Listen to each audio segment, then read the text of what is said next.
But Miss Militia will grimace at you every once in a while. Right. That makes it okay.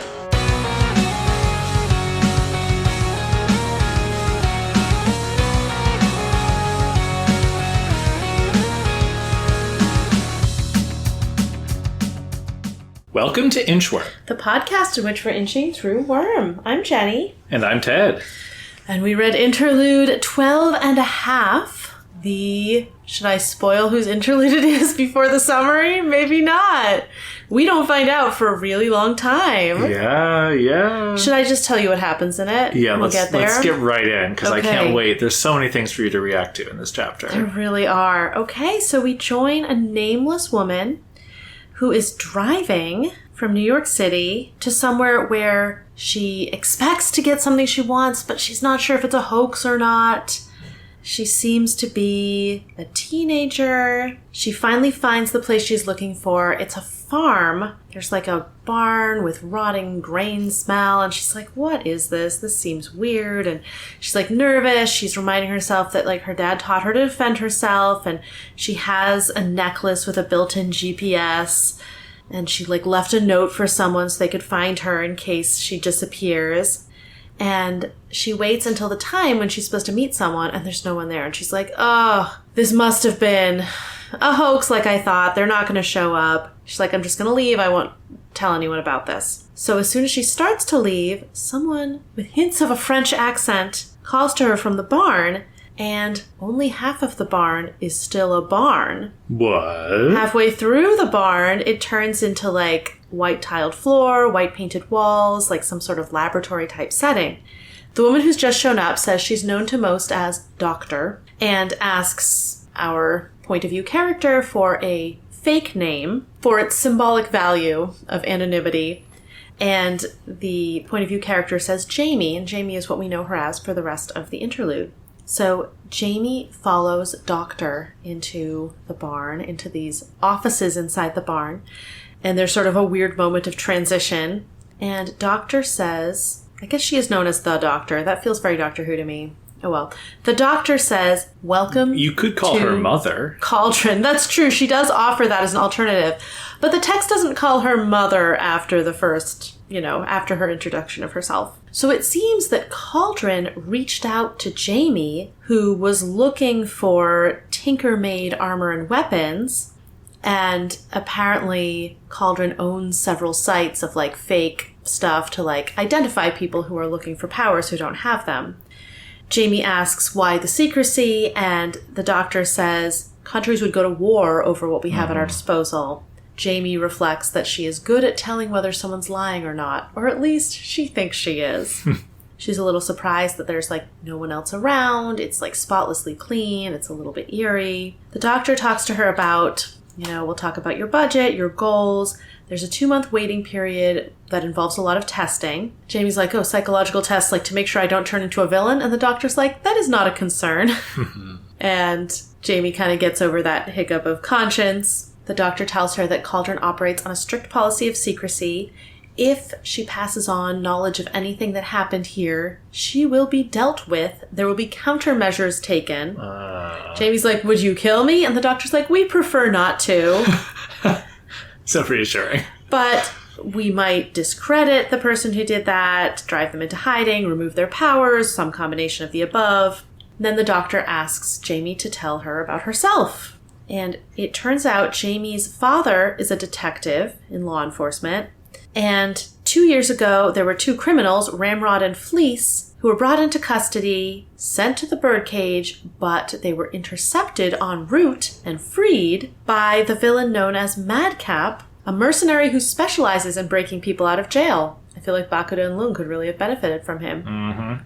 Jamie's like, that's wrong. That's not the way things should work. I want to help things make sense again. Even if it means playing unfair because they're playing unfair. Crime should have consequences. The Doctor starts to talk to her about her finances. Jamie says she has a place in the city that was left to her that her dad doesn't know about. She could sell it for $750,000. The Doctor's like, we can sell it for you. We'll credit you this amount of money. But the Doctor says Cauldron requires the client pay 2/3 of the total in advance. And even assuming an extra, 50% tacked onto that amount of money, Jamie's budget isn't going to allow for very much in terms of powers, and Madcap is a striker 7. The doctor starts showing her some charts and stuff about the different formulas they offer. They each are rated on 3 axes, or possibly more axes, but we focus on 3, the O, P, and R values. O refers to a power's uniqueness, P is the raw effect of the granted abilities, and R is the reliability. So there's no way of absolutely knowing how a given formula will affect the person who drinks it. Formulas with samples with a low R value will deliver powers kind of in the same family, but really wide variation. So there's a lot of risk involved, especially if you go for one of the cheaper powers that has a low R value. And the powers that are high in all 3 categories are like millions or hundreds of millions of dollars. Potentially the kind of money that Coyle spent. And Jamie's like, okay, well, I'm flexible about what power I get, but I want something that can beat Madcap, so I need something fairly powerful. And the doctor kind of tells her some options, like, a hero can beat a superior foe with strategy, tactics, and forethought, kind of what we saw with Tayl-or versus Mannequin. But with the less expensive samples, even if they have a reasonably powerful average power delivery, she could get unlucky and just not get something very powerful at all. The doctor says that there are a couple of packages that can help ensure the optimal kind of reception of the samples, but they're more money, and if Jamie paid for those, she would end up getting an even less expensive power, and so probably that wouldn't balance out. She does mention the Nemesis program, which we don't get defined, but the doctor says that it wouldn't really work for Jamie because she already has an opponent in mind. And she suspects Jamie's more interested in a fair fight than having an opponent you're guaranteed to succeed against when it counts. Jamie's like, well, could I help you with maybe testing or something? And the doctor's like, well, we usually require that a client perform a favor for us, unspecified, at some point in the future. If Jamie agrees to perform 3 favors, she could get a discount. And that would expand her pool of options to a few of the more effective samples. And Jamie thinks about it as like, okay, well, they might ask me to do things that would result in harm. I'll just have to do enough good to counterbalance that. And so she agrees that it's a deal. We have a time skip. We rejoin Jamie, her 4th visit to Cauldron. Turns out they're located in the Ivory Coast. She's had all of her testing done, and there are 2 samples that she's going to be taking. Like, there's one main one, I guess, with the addition of a second one. We don't get any information beforehand about what those are likely to do. She has to sign the contract. There are 2 stipulations. One is about the 3 favors instead of 1. And there's also a note about the psychological testing. She did have a kidnapping incident 9 years ago where she was kidnapped for leverage against her father. She believes that she is fully over the trauma of that. It doesn't sound like it was a serious kidnapping. Exactly. The doctor asks her some questions to prepare her to take the sample. It seems like if she were mildly sick, it's possible this sample would heal her and then she'd never get sick again. And Jamie's like, oh, you could have told me that. And like, yeah, it's not actually clear it's a real thing. The doctor tells her to drink it as fast as she can. There may be some sort of dream quest that happens. And the calmer she is during the process, the less likely it is that she'll undergo a physiological change when getting her power. So Jamie tosses back the samples, and immediately it burns. She's in pain. Doctor's like, yeah, I didn't want to alarm you by telling you that. It's normal. And Jamie starts being overwhelmed by the sensations, and she's really trying to keep calm because she doesn't want to undergo a physiological change, but she's really scared of that. She focuses on the Tai Chi training she's had and tries to relax her body. And when she does, the pain doesn't go away, but she feels disconnected from it, and she does start having a vision. Twisted biological shapes that seem to alter with every passing second. She's looking at Earth, but she's looking at it from a bunch of facets at once. And she doesn't think she's the one looking. She's getting the impression of feelings, a sense of reaching that is simultaneously frustrated and frustrating.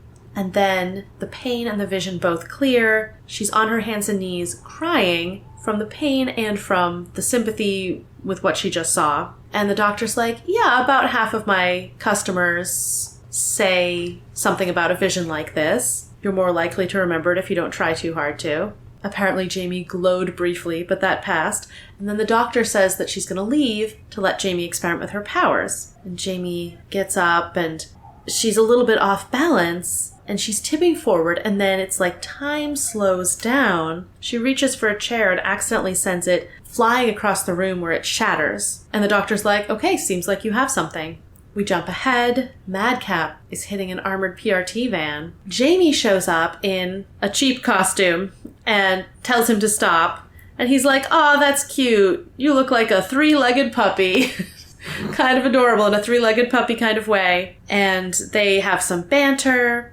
Jamie hits him with the bumper of a car and he hits her back and she tries to get up and she can't. She's like, what happened to my power? And Madcap frees two villains and they're like, oh, she looks delicious. And Madcap's like, no, leave her alone. You just paid me to free you. You know, I've done my job. And then they leave and Jamie goes back and complains. She's like, my power didn't work. I was strong and then I wasn't.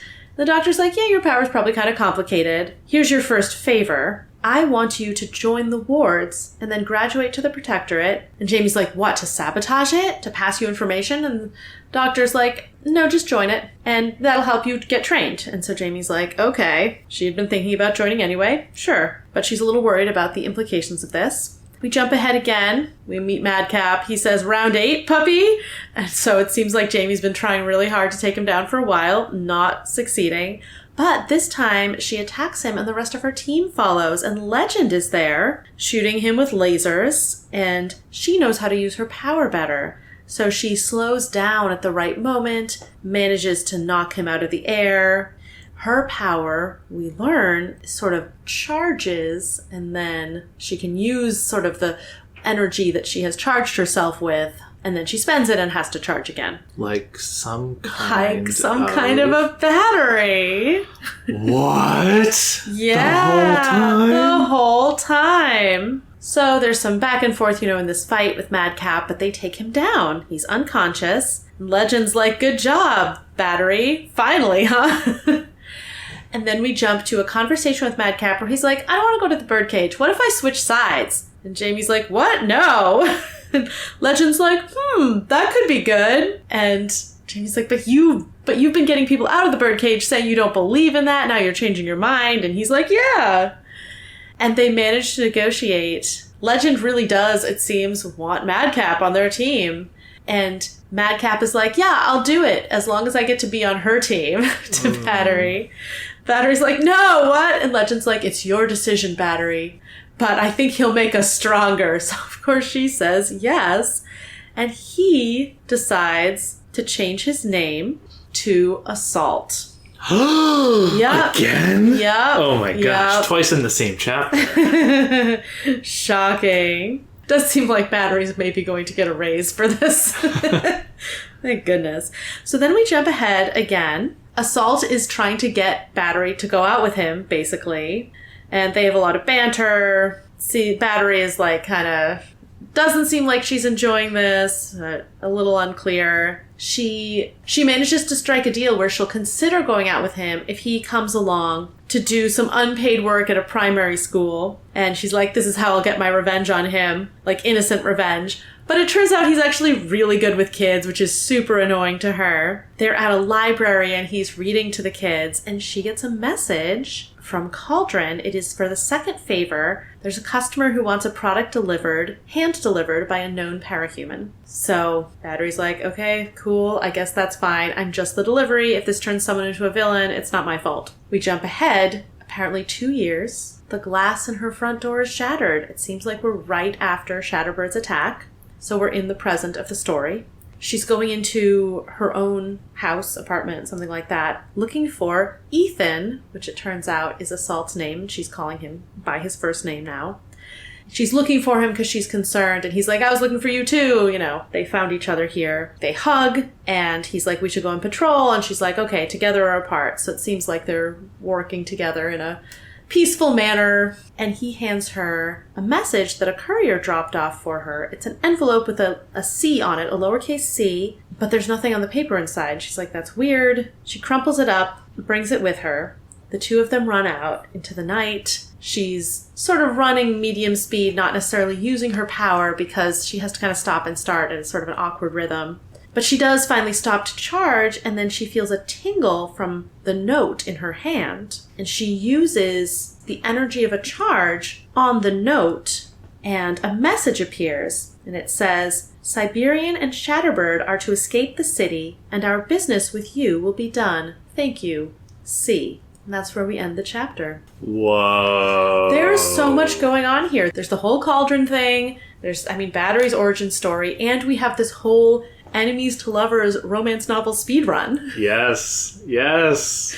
Not all the way to lovers, it seems like, but they do seem to care about each other at this point. Yes. And if you recall, we're introduced to Battery and Assault. Yep. Where they clearly, are seen as a pair. Unclear if they're dating or siblings. I bet it's Assault's fault that people think that. And of course, since neither is true, Battery's not going to set the record straight. She can't say, no, actually, he's my former nemesis who strong-armed his way onto the team. That would be bad. I do read it as an enemies to lovers thing in the sense that they're an item of some kind. I feel like that's... Potentially. I don't know if I'm convinced they're in a romantic relationship at this point. Yeah. I feel like that could have been made clear and it wasn't. They could just be best friends. They could just be friends, but there is clearly romantic tension there. Yeah. Yeah, definitely on Assault's side. And yeah, I'm not always a big fan of enemies to lovers. I feel like the woman who gets badgered by this guy who wants her to go out with him, but he's a total jerk, is not my favorite type of romance. So I don't know that I ship Assault and Battery. You're being so kind about this. I hate it so much. That's fair. Yes. I'm going to talk about, I think, the ways in which I love the chapter. Oh, a great chapter. Yeah. Assault is so insufferable. And I do feel like the sitcom-y enemies to lovers thing is very effectively done, but we never get the moment of softness or vulnerability, or we never get to that point with Ethan. That's true. We kind of get the sense that she has gotten to that point, but we don't see it. Right. The impression that I was left with is that he kind of wore her down over time. Right. And going along with the sort of overall theme of the chapter, right, it's very hard to have a positive view of the relationship, given that she goes through kind of a similar thing with Cauldron, where, she's just kind of worn down, she's being pushed down a slippery slope by the organization that gave her powers and by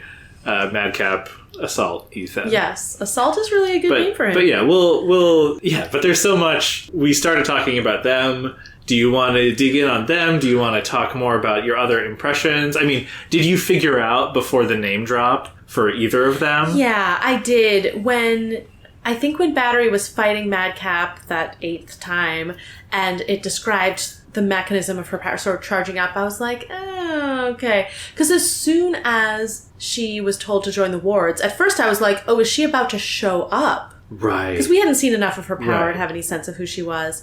I was like, oh my gosh, is this the future? There's going to be some sort of Cauldron spy in Brockton Bay. No. It's the present. It turns out that was in the past. And then I was kind of trying to figure out okay, who could she be? And Battery I did figure out it was Battery before we got that name drop. And then as soon as Madcap said he wanted to switch sides, I was like, oh no. It was very clear. That's awesome. Yeah. I don't remember what I figured out when the first time through. Yeah, and so then I was like, oh no, this is the person that she's tied to. How does she get there? Yeah. And it turns out through attrition, I guess. Yeah. Okay, but first I want to talk about the message at the end. Yes. The note we end on, Shatterbird and Siberian. So I'm guessing we don't actually get this information confirmed, but earlier on in the chapter when Battery is I want to take down Madcap, the Doctor searches is like, oh, he's not one of ours, so it's not a conflict of interest. I'm guessing that Shatterbird and the Siberian are theirs. And Shatterbird did say to Hookwolf something about the men who bought my powers. Oh, so we had speculated. So I feel like this is another strong I forgot about that. Piece of circumstantial evidence for Shatterbird. So they are probably both Cauldron created. It doesn't seem like Shatterbird was in a position to choose it herself. Maybe she wanted, maybe there were men, sort of the maybe she implication. asked men for these powers, but it sounds like they gave them to her. Yeah.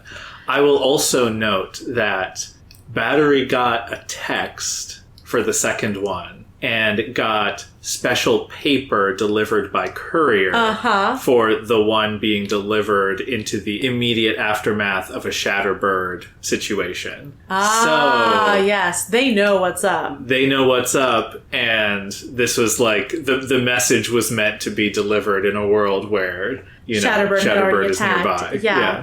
Yeah. So it's a really interesting message. Siberian and Shatterbird are to escape the city.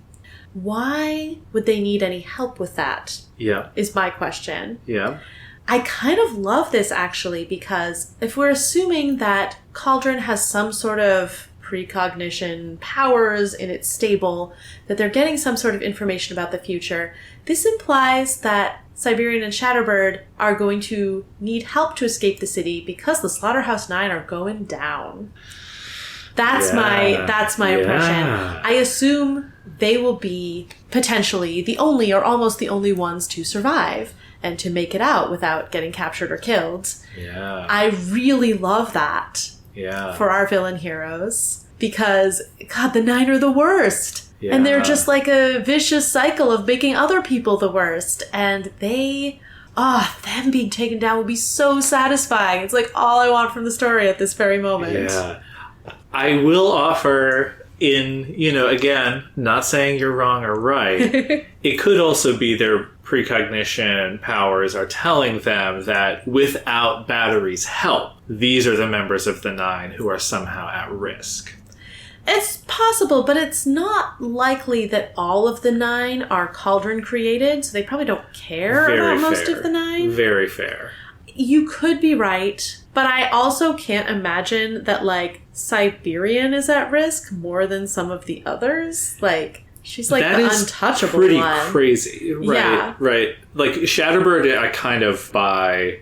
Right, Shatterbird's vulnerable. The power level makes sense, right. Siberian is absurd to even be on this list. Yeah. Why would she need Battery's help? Wild. Oh, it would be really incredible if Battery has to free them from a van taking them to the birdcage. And she probably has to enlist Madcap, now Assault, to do it with her, which, how humiliating is that? Yeah. Wow. I'm clinging to my optimistic vision of the rest of the 9 get taken down. Yeah. Or at least, maybe Cherish doesn't die, but she's not part of the 9 anymore. She's sort of broken free, So you get what you want, but Cauldron also gets what they want, is kind of what you're... I'm okay with the 9 being taken down and Shatterbird and Siberian getting free. It's not as good, but the most likely scenario, just going by past precedent with the 9 and the powers on the ground, is that they all escape fine. Yeah. So definitely we'll take the scenario where actually 6 of them don't. Yeah. Even though Siberian is one of the toughest ones and Shatterbird is one of the most destructive. Yeah. But without the 9, it's possible that she wouldn't be as effective. Mm-hmm. Mm-hmm. And it seems like she's a big recruiter for them. She's she wouldn't have that community. It would be a real weakening for her. But also even better if they all get taken down. Battery doesn't need to succeed. Cauldron doesn't need to succeed. I would be fine with that. It's also such a great example of Cauldron's reach. Yeah. Right? Because again, with the slippery slope that Battery travels down in this chapter, at first Cauldron's just come on, just join the wards. Just join the wards, right? You might have done that anyway. Yeah, that's not so bad. You're gonna like it. They're gonna help you train. We can't train you unless you pay us, but just join the wards, right? And over 2 years later, now Battery is working for the Slaughterhouse 9, right? In Brockton Bay. and Cauldron can reach out to her, and who knows how many other heroes and villains at any time to ask stuff like, oh, by the way, now you're actually helping the Slaughterhouse Nine. Mm-hmm. And what Cauldron has set up is basically like the sort of like, oh, well, you know, nobody knows that you bought your power. And also, we're obviously very powerful. We have countermeasures. We don't like killing people, but we have, allegedly, a cape that can remove people's powers. Yeah. You have seen, a cape that can create portals, seemingly between anywhere and Cauldron headquarters. Yeah. So, like... we know exactly what's going on everywhere all the time. Yeah. I think if I had to choose, I would choose that stuff not to happen to Battery. But I didn't have, like, a ton of affection for her from this interlude. Uh-huh. Like, you mean the stuff that happened to her in the chapter or going forward? Oh, I mean, going forward, I don't want her to be killed or her power to be taken away or anything like that. But I would be okay with it. She didn't really win you over in this interlude. Yeah, it's not a canary situation. And part of it's just, like, the situation she's in is not as sympathetic as, say, Canary's. Yeah. But I was really rubbed the wrong way by her speech about, like, actually, law enforcement needs to be able to do its thing, and that's what makes the world make sense. Like, especially in this story where we've seen such complexity from the good guys and the bad guys, and we've seen law enforcement do a really crappy job. Like, Canary really shouldn't have been on the way to the birdcage. Like, this idea that, like, no, there are good people enforcing the laws and their work should stand. I was just like, oh, if she gets power, she's going to be really dangerous. Which didn't turn out to quite be the case. Like, it doesn't seem like Battery's, like, out there making things worse for everyone. Yeah, that's interesting. I see her as slightly more of a tragic figure. I don't know that I'm a huge fan of hers, but I see that, like, I just need the world to make sense, and my dad helps with that as, like, a little naive. Yes. And I see her desire for control, the, like, actions have consequences and everything is going to be properly ordered, right? And her strong, desire to become powerful in order to hold bad people accountable, right? It's very sympathetic, though, again, I can point out the obvious flaws in that. There's something in common with Tayl-or. Yeah, and then seeing her rationalizations as kind of the Cauldron asks get bigger and bigger, right?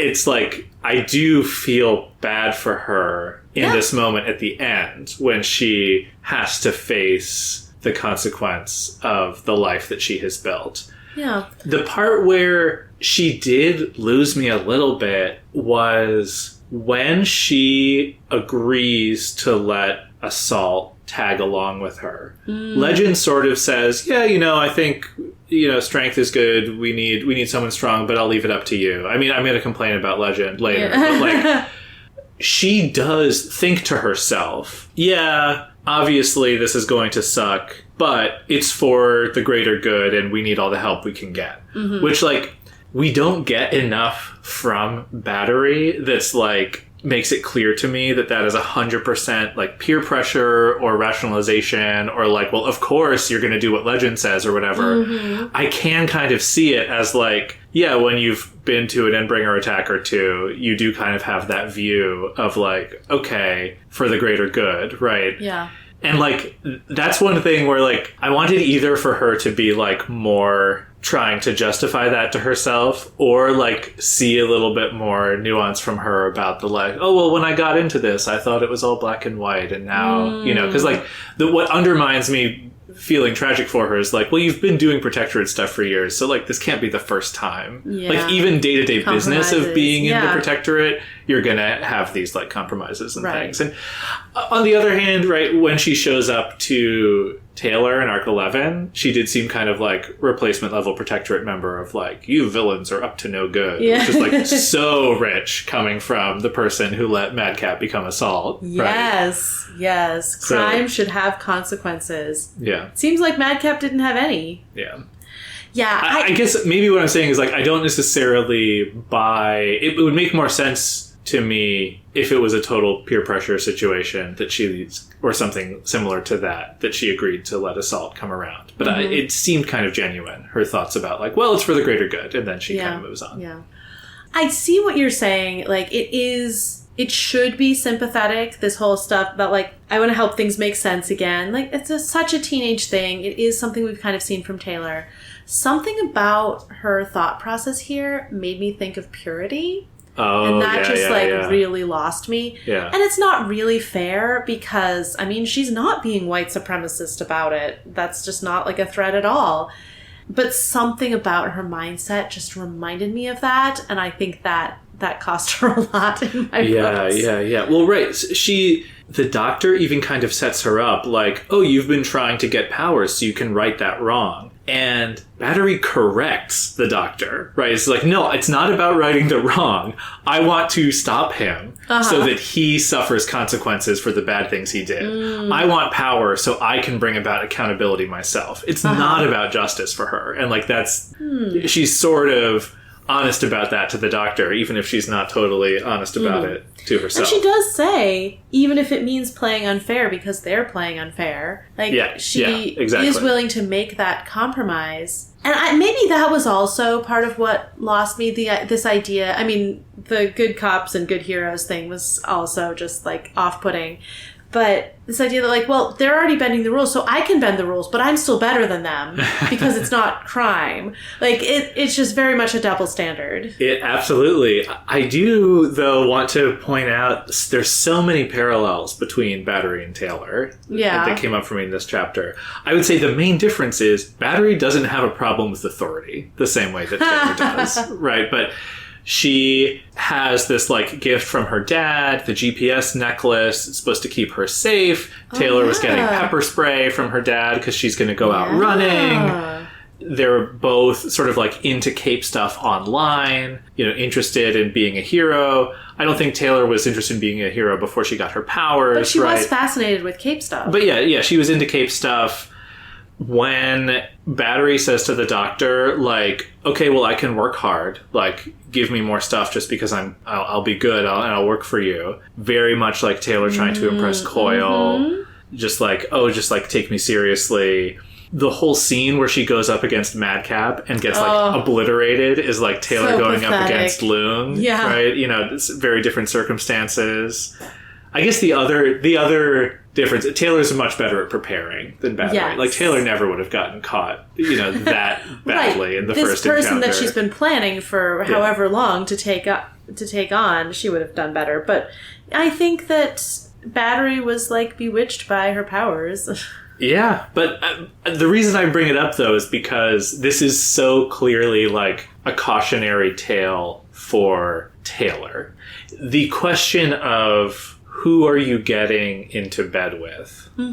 Both Cauldron and Coil. Ethan. Right. Yeah. And for Tayl-or, Coil, and even the Undersiders, though, right? Yeah. This is the most cops and robbers ass chapter we have had in the entire story so far. And Lisa's nowhere to be seen, right? This is really validating her worldview that this is how this works. Yeah, Legend being like, oh, well, we caught you, but you just want to switch sides? Sure. Like, what the hell?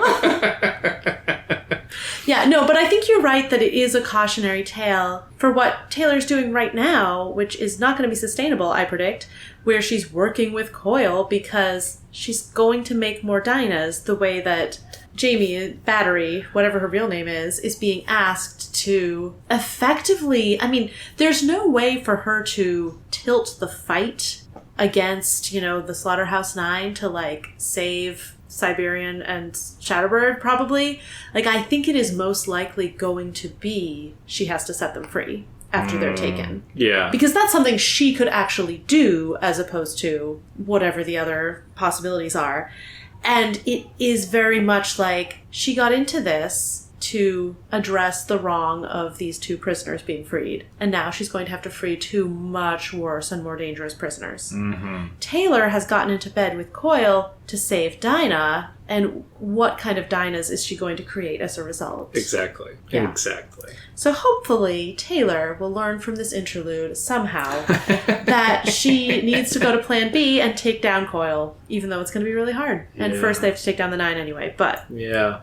On a similar theme, right, like just stepping over the threshold into Cauldron HQ, she thinks about it as like a leap of faith, right? And this is an example where like her leap of faith to work with Cauldron seems like it was a mistake. It also, like, I feel like the leap of faith to let Assault become a hero... Yeah. I guess it's been seems okay so far. Right? Like, it's just frustrating. On a personal level, it is bad for Battery, and it's annoying that crime did not have consequence in that case. Exactly.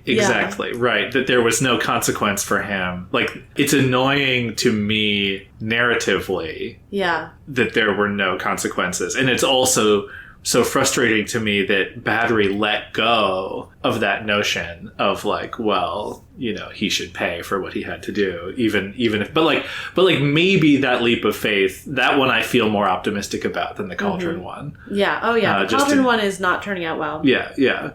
But there was this moment talking about the service that Battery does where Assault is like, yeah, I mean, it'd be admirable if you weren't working so ridiculously hard. It's like you're trying to make up for some wrong you think you've committed. And then she has this moment where she frowns, and he's like, like, seriously? And then she says, no wrong committed, real or imagined, right? She has Cauldron guilt, right? Yeah. Like, this is, like, she is actually going above and beyond to, like, try and give back, you know, create good karma, because this is weighing on her, Yeah, and she doesn't know what they're going to ask her to do. Exactly. Like, that one thing where she had to deliver something by hand, I'm kind of with her, like, that's not a huge thing. Like, that person would have gotten their package anyway. And she's like, oh, if they become a villain, I'll just take them down. It's like, you're not going to know. You don't know. Yeah, but I do kind of feel like that one delivery, like, anyone could have done that. That doesn't feel like a big deal to me. This next thing they're asking her to do, I feel like she probably had Cauldron guilt about all of it, but this idea of, like, they're going to ask me for something and it could be bad in the future, and now they've asked her for something and it's really bad. Yeah. The thing about Assault changing sides, there is this whole problem with the heroes. Where, like, on the one hand, they need to be strong. They need to recruit more people. They need all the help they can get. As Vista says, while Shadowstalker is beating her up. They need this help. But they're not an army. They are, like, moral leaders. Like, they're not just a group where it's like, okay, well, we'll get the soldiers in line and we'll keep them in line because we have commanders or whatever and all this. They're individuals who go out, who command a huge amount of respect individually, who get all of this attention, who are trusted to protect the public good to this much higher level, and they do so much stuff on their own. Even Battery's out on her own. Like, it's not like she and Assault are always together or anything. The fact that, like, they kind of let anyone in, like, there's no real process, it seems like, for proving that you deserve to be there. It's a really big mismatch between the role that they play and their selection process. Yeah. How did you feel about Legend's role in this chapter? What is he even doing? Like, he must feel so desperate for people in the Protectorate. Yeah. If he's like, oh, you want to switch sides? Okay, yeah, just open arms, come on in. Oh, you have concessions. Oh, you have concessions. Not us asking things of you, but you asking things of us? Oh, well, sure. Like, what is that? It is so, like, worrying to me. It really validates kind of all of my concerns about him from back in Arc 8. Oh, yeah. Right? Because this is very much like, I was kind of thinking like, oh, he's going to sort of try and bring the Undersiders over, right? But that whole conversation that he has with Skidder where he's like, here are your choices, And the same thing he says to Battery, well, it's your choice. I know what the right answer is. You know what the right answer is, but it's your choice, right? He does the same thing in both instances. And the sort of like, oh yeah, well, whatever. The Undersiders, they've robbed some banks, they've terrorized some people, but like, yeah, we'll make them wards. Maybe we'll send them to a different city, whatever. You know, like, we don't know that that's what he was going to do, right? But like, it seems very much like you're saying, the mindset is a very cops and robbers one, which is not what you would expect from one of the figureheads of the Protectorate. Right. And in this chapter, Legend is like, almost like, hey, I never thought of that before. Which, like, I don't know if that's just him, you know, that's just his personality. Like, I feel like this can't be the first time Legend's thought about something like this, right? Like, Madcap can't be special or, like, so good at persuading Legend. Like, Legend can't be this much of a mark just for this one guy. But yeah, I feel like he is very willing, almost a kind of arrogance of, because they're all individuals or whatever, if there are carrots that will get Madcap to cooperate, he has no doubt that he can bring the sticks down later. You know, he doesn't put nearly as much thought and care into the Protectorate as Jack does into the Slaughterhouse Nine. That's true. There's also a parallel that is very unflattering to Legend in this chapter between him and the Doctor, in the sense of like, oh, this is a negotiation and anything can be arranged, right? Like, the Doctor's like, oh, you just want to do extra favors for us? Sure, we'll spot you some money. Yeah. And Legend's like, oh, okay, you'll agree to this and this, it'll be worse than probation, and like, we'll bully Battery into it. Oh, sure, great. You know, like, it's all good. And also the like, it's just persuading Legend. It's like whatever he says goes, right? There is no process, the same way there wasn't in the hospital scene. It's just kind like a real HR problem. The big guy's here, so whatever he says goes. Ooh. He kind of embodies the like, he's a legend, so he can do whatever he wants. Ooh. How did he get there? Unclear. Ooh. I also love, he also has no like banter ability. Like, when Battery and Legend finally tag team Madcap and put him down, right? Like, Battery does this cool move where she bursts through two walls and uses the like magnetic part of her power to throw a chair into Madcap, and then Legend lasers around a corner and knocks him unconscious. And Legend says, "Good job, Battery." Finally, huh? Yeah, pretty weak.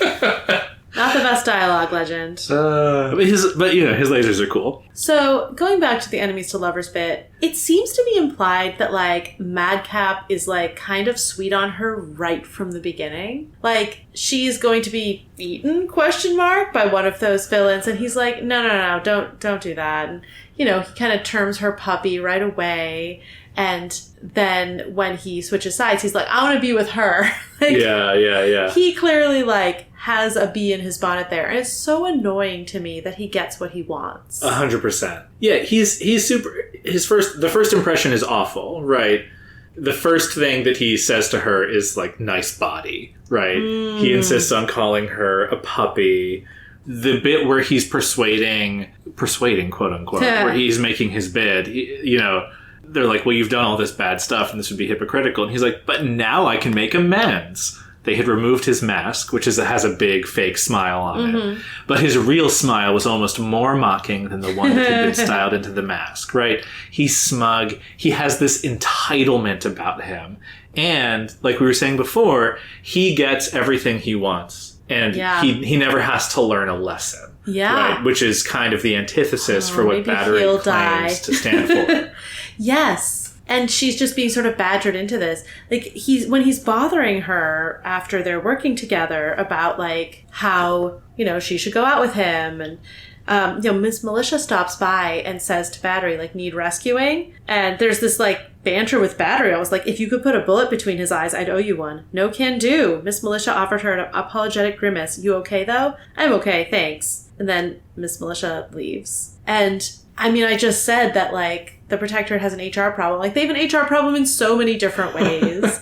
Like, it's so not okay that everyone sees that, like, oh, this guy is, like, basically harassing our fellow Protectorate member, but, like, you know, I'll stop by and make sure she's okay, but I won't do anything about it. Oh, yeah. Like, yeah. It is such a broken stair situation. Yeah. And it really, like, I hate the thing where her anger is ineffectual. Yeah. Like, it's basically, this is the annoying thing about that particular type of rom-com, right? Where, like, the woman is like, no, I don't want to talk to you. No, go away. And it's all just taken as part of the sort of flirtation leading up to them getting together. Exactly.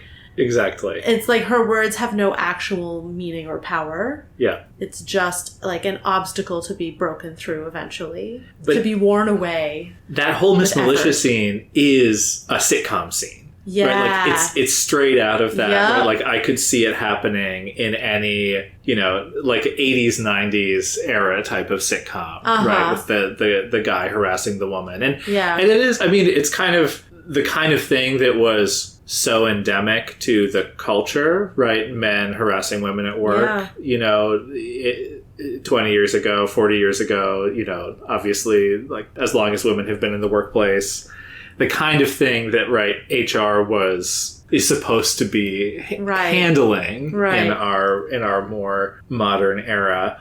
But again, what I love about the use of the trope here is it is like on speed run. Yes. You do see from Battery a little bit like, well, he's making the coffee. And, you know, that would be nice if you weren't so smug about it. Yeah. And the sort of like, she couldn't help but smile back at him because he's, you know, covered in all of these kids who adore him and stuff. Right. So, like, I don't want to say that she's actually been badgered into it, and she's like, you know, like, I sort of want to take the text. I see in the text he is winning her over. But I mean, that's almost worse, right? Like, if she's actually being won over, that, like, that's sort of validating the trope almost. Yes, it's quote unquote worse, but like on a meta level. I'm saying, like, within the story, I want to say that is true. Battery is, you know, being won over. But the fact that it is validating the trope, it's using the sort of like hackles rising on us for recognizing that trope and like us being like, oh my God, this is so unfair. This is so unfair, to directly parallel what's happening with Battery's morals and her other slippery slope, right? Like, we are getting indignant about it in a way that Battery started out the chapter indignant about Madcap, and by the end of it has totally settled. Yeah. You know, I do think it's actually connected. Her slippery slope with Cauldron, her guilt about Cauldron, is the reason she says yes to Assault, right? Joining the team. Like, she's like, oh, this might do some good, therefore I have to say yes to it. Oh, so that's actually, her entire reason for going to Cauldron is undermined by her guilt. Like, she only wanted to go to Cauldron to take down Madcap and people like him, but, like, he was the big one. Yeah. And so she compromised herself in order to take him down, but because of the compromise, she actually couldn't take him down. Like, you know, the sand came out from under the slippery slope, it all washed away, and now she's just, you know, groundless. To circle back to the trope thing for a second, right? I agree with sort of the trope rubbing me the wrong way, and presenting the trope, like, unironically is also like, you're like, oh, I kind of hate to see it, right? Yeah. But another way to put what I'm saying is, like, I have seen parallels in real life, without naming any names, of, like, people who may have a similar dynamic, or of, like, people who I have met as a loving couple that seems to have an amazing relationship. And then when you hear the story, or you hear about some of their early experiences, or the, you know, the levels to which he was pursuing her, or like doing kind of like more manipulative stuff, and you're like, okay, kind of hard to sit with that. But like, I sort of feel like I do have to acknowledge, like, okay, but as far as I can tell, they're a good couple now. Yeah, right. So, like, again, taking I don't want you to name names. taking it more like trying to take the character seriously, I want to be open to the possibility, right? Like I said at the beginning, like maybe the leap of faith for Madcap ended up being more worthy than the leap of faith for Cauldron. That could be true. But the jury is still out. We have not finished this story. Yes. And of course, I mean, maybe it doesn't matter because she's about to do this horrible thing for Cauldron, and that's the, Yeah. He's gonna get to look down on her. They'll go into heisting together. The couple that, frees prisoners together goes on to be... Oh, goodness. I don't know. Guilty and awkwardly happy together. Who knows? I did enjoy that she calls him ass. That was a very funny bit to me. That's true. That is good. Though, having just tried to say, like, maybe it's okay, the piece of evidence that makes me most concerned for them is that Battery is, like, 22. That's what Tayl-or estimated her age to be. And she started out, she must have been 17, 18. She must have been under 18. Yeah. She was joining the wards. Yeah. Great point. So, yeah, I am a little more skeptical of, he's like... hitting on, like, a college girl. Oh, yeah, that's a really bad look. Because he was an adult already, presumably. Exactly. At the beginning of this. So he's at least in his late 20s. Right. So it's a little bit hard thinking about that. Not a good look, guys. Yeah, but I do think the relationship Slippery Slope is meant to parallel the Cauldron Slippery Slope. Like, it's not being portrayed as, like, here's a happy love story that's tragically imperiled by this mistake in her past. It's, here is a creepy love story. Yeah. What was the line from the doctor? Creepiness is an unfortunate reality. Wow, that's so on the nose. Speaking of the doctor and things that she says, should we get into the whole doctor and Cauldron part of the chapter? Okay, so it confirms a lot of things that we suspected from that chapter where they find the contract, that there is this corporation that is manufacturing powers, basically. They have a bunch of different, they call them samples, that confer sort of a predictable-ish family of powers upon people. As the doctor said, it's really shaped by your own psychology and experience and state of mind. And different samples have different reliability factors. So it's not a power in a vial, but it is a power. It's just not exactly a specific power in a vial. Yeah, we got some really cool examples of, like, some samples, it's like they almost always confer flight, whatever the rest of the power is. And we got an example of, like, acid powers, but, like, is that acid spit? Is it some, like, do you generate acid? Does it come out through your pores, right? We got one particularly risky sample was, we've used it 4 times. Someone could make things implode. Someone could create a vacuum in their mouth that drew everything into a portal and annihilated it. And 2 people died. Yeah. Bet they're not offering that one anymore. Total side note on the flight thing. There's a mention at one point about, like, if you were looking for recreational powers and wanted flight. And I was like, oh my God, I want it. Like, I am someone, like, whenever it's the, like, what superpower do you have? Like, flight is always a temptation for me. Like, there are more interesting and probably better choices, but just flight seems so appealing, especially in the worm context where you always get something that allows you to survive it well. And I can totally imagine myself in this world being like, how can I save up enough money to get flight? But, like, the thing is, I would just want it to, like, do fun stuff, and I would inevitably get pulled into cape fights. Exactly. And bringer fights. Like, it would just be such a nightmare to be a cape. You just don't want to be in this story. You don't know. That is very true. I really don't. It is a bad story to be a part of. But I would love to be able to buy flight, even though I know, even if we liquidated all our assets, I would not be able to afford flight. I know. It's such a bummer. It's really devastating. Yeah. I almost feel like the comparison is like privatizing visiting space. Now you can, like, get into, like, low orbit, and it technically counts as going to space, but it's just like, you're paying through the nose for like a few seconds of zero gravity, and to be able to say that you've done it. Right, that's the big thing. Yeah. You know, actually, what's funny about this, we've talked about how capes do not, in general, seem to be selling their powers in this world. Like, Regent isn't the world's best physical trainer. Mm-hmm. And you do get some people like Canary who are making careers out of it. But, like, mostly people are engaging in this cops and robbers stuff. It's not... Like, superpowers have not really been capitalism. Mm-hmm. Yeah, they haven't been commoditized. Yeah. But the conferral of superpowers has been.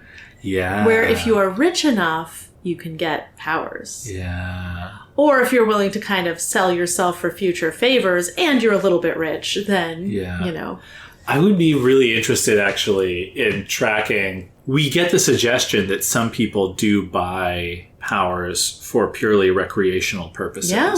But we haven't seen any of those people in the story so far. So it would be a really interesting space for the story to explore. Right. There must be some rich person who's just flying around their massive estate and never letting anyone see them and not letting anyone know they have this power. Right. Yeah, that's a really interesting possibility. It's also like, if you get a power, it's a coin you can only spend once. Like, no matter how much money you have, you can only get powers once. Like, maybe you could get more complex powers with more facets or whatever if you spend more money.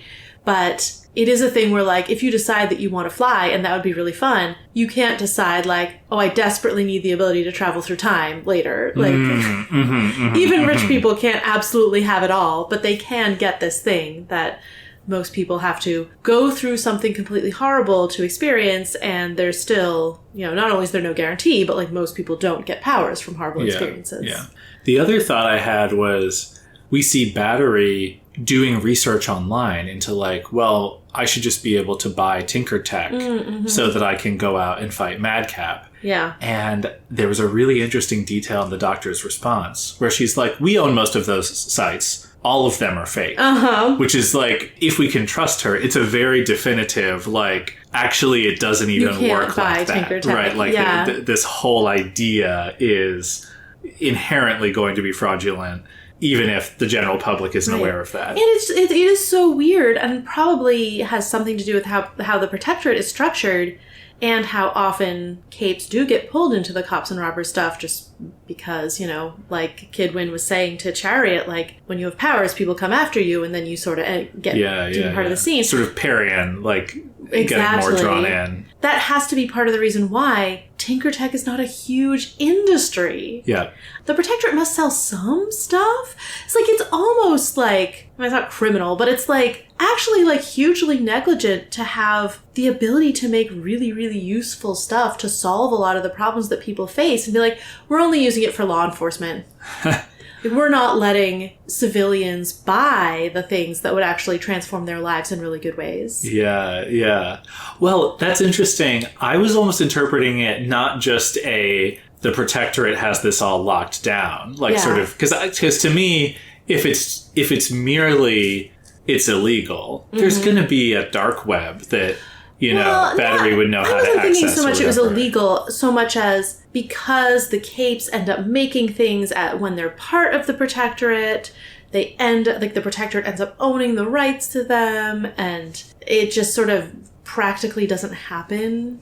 I was thinking more that, at least in the tinkering case, right, it just feels like such a strong statement of fact that there are no websites where you can buy Tinker Tech. That makes me feel like it is something more inherent to the way it all works. I'm not quite sure that's true. I think it's you can't buy Tinker-made weapons. Like, I'm sure there are some Tinker-made products that have hit the market. Like, there have to be. Like what Sphere was doing, like, to save people by making these. But there must be someone else doing that kind of thing and not just making good weapons for shooting supervillains. And I was going to say, Fléchette has something that one of her old teammates made that generates chain, her, like, infinite chain generator, which isn't sort of purely offensive either. Right, but that is a combat thing for her. It's like a tinker making stuff for other people with powers for this whole cape sphere, which cape world, which is such a narrow use of the power. And it's like, I guess there was some mention earlier on of like, industries don't want to be disrupted, but like, industries get disrupted all the time. So, I don't know. The other thing that's making me think of is Cauldron's operation itself. I guess before I start pointing out little things, like, what kind of vibe are you getting off of Cauldron? Like, we're really getting to see it up they're close. so sinister and so powerful because they have so many powerful people in their pockets. They're the spider at the center of this huge web. Yeah. Where they have, hundreds, thousands of people like Battery, where, like, oh, when we need a specific favor, we can ask the exact right person. Chances are we have someone who can do that for us. That person knows that they owe this debt, and they've been told, presumably accurately, that if they don't comply, if they don't pay their debt, they will be dealt with. Probably they won't be killed, but maybe.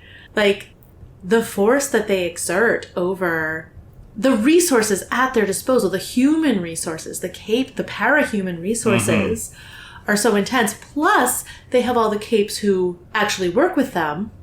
Like, the doctor was saying that the way they remove powers from people, who knows if she was telling the truth, but, like, that's, like, a cape that they have on staff does that. And they also have the people who are like Shamrock, who are, like, brainwashed in some way and who are just working directly for them and will do, infinite tasks for them with their powers. So they just have so many powers, and they're leveraging them so intelligently, presumably, to, like, preserve their secrecy, to preserve this, like, completely underground network of power where then they can serve people who they owe something. Yeah. Like, presumably Siberian and Shatterbird, I guess. At the same time, though, it's a one-woman show in this chapter. Which is weird, but, like, it must not be. Hang on. When Battery went back, Jamie, I guess at the time, when she went back for tests, was it implied that the doctor gave her all of those tests? I guess, no, they do mention two people in particular. There's like a white guy and a Greek guy. Okay, the ones that administer the tests, like random doctors. So it's she has met other people involved. But the overall aesthetic is like empty white hallways. Yes. It's a very like you clean don't get to see who the white people sci-fi are. test chamber, Severance aesthetic. Like it's very, very clean and white and vacant. Yeah, Jamie wondering, like, does the doctor dust? Who cleans? Like, I absolutely loved that as like a little bit of, I don't know, a nod to realism or lampshading. Almost, it's a great lampshading of like, well, there must be a janitor, right? Right. Cauldron must hire a janitor. They must, yeah. I don't think the doctor is coming in here with a mop. Probably not. Yeah, and there's whoever, maybe it was the doctor and she was just lying, or maybe it really was one of her colleagues who, like, opens portals to wherever people are meeting their subjects, You get the sense it's a very, like, tip of the iceberg type thing. We're seeing this tiny, tiny fraction of what Cauldron gets up to. They are so powerful. There was also the beat of Battery walking through halls, and this is also about her being a rule follower, but she's like, I'm completely unmonitored. I know where I'm going, but, like, could I kind of poke around? Like, what would I see if I opened these doors? Yeah. Which also kind of invites the question of, like, well, what is, is there anything going on? Would there be anything for her to find? Would she open doors and see, like, a brick wall? It's really doorways to other Battery, types apartments. Who knows what it all could be. The interesting thing about them is that they're essentially organized crime.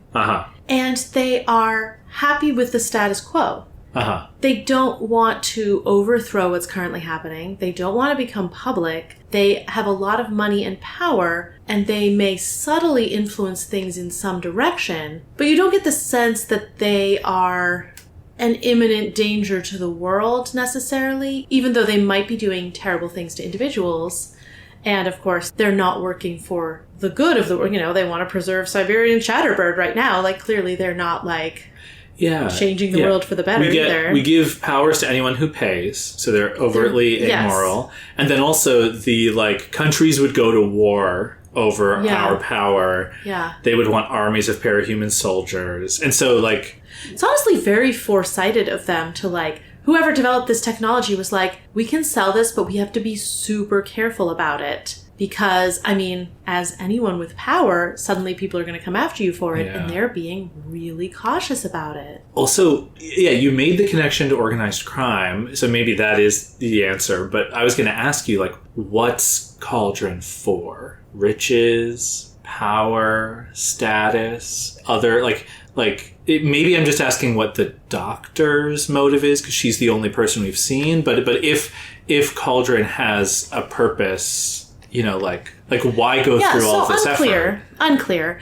I could definitely imagine a scenario where, so someone invents this technology. I don't know why they're trying to invent this technology, but they're like, okay, the choices are bury this technology, go public with the technology, and, they I think correctly anticipated the chaos that would cause and the danger, or sell this technology secretly and amass enough money and power that you can't be brought in, you can't be turned into this pawn in an international conflict type thing.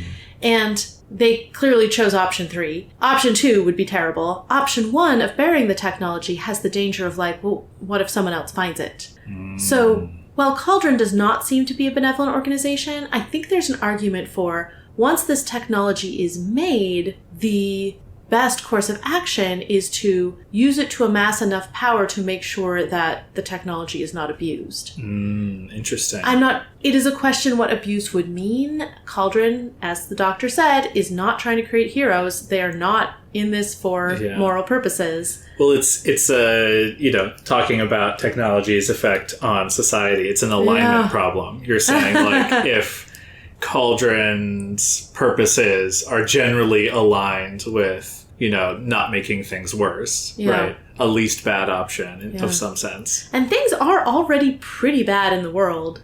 So the fact they're not trying to make things better is perhaps something to blame them for also. And maybe they are. Who knows? Right. Well, it's what we have seen. Well, I was gonna double down on overtly amoral, but we know that they are connected to the Case 53s.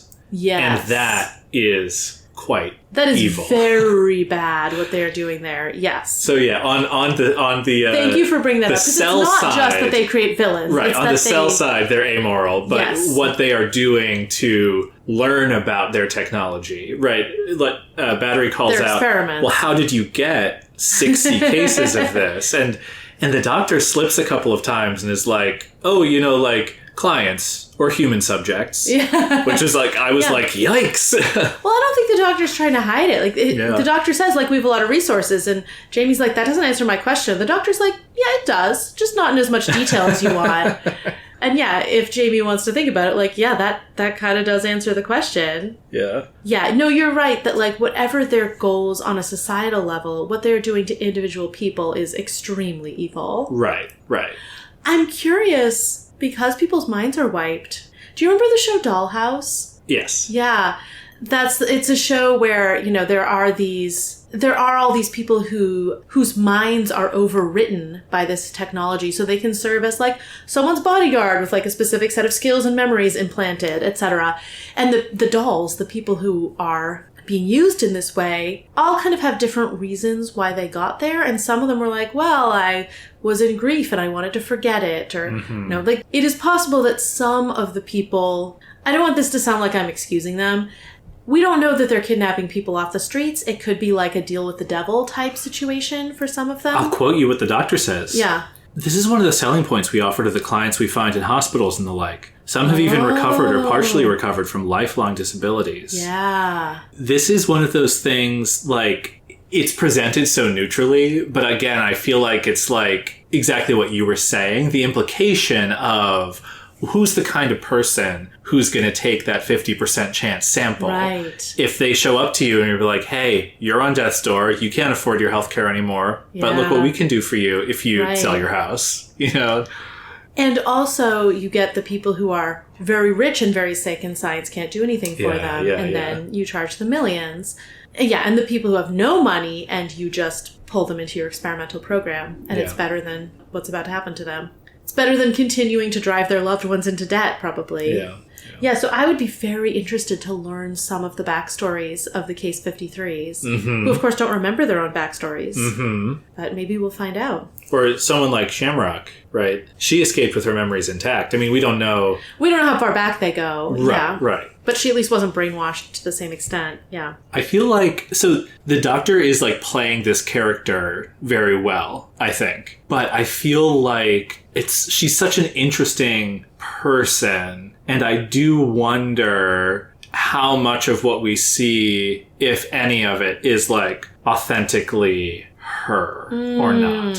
Right. So, she's definitely playing a role. How close that is to herself, it's unclear. She introduces this like no names. It's going to be anonymous, right? So you pick a fake name.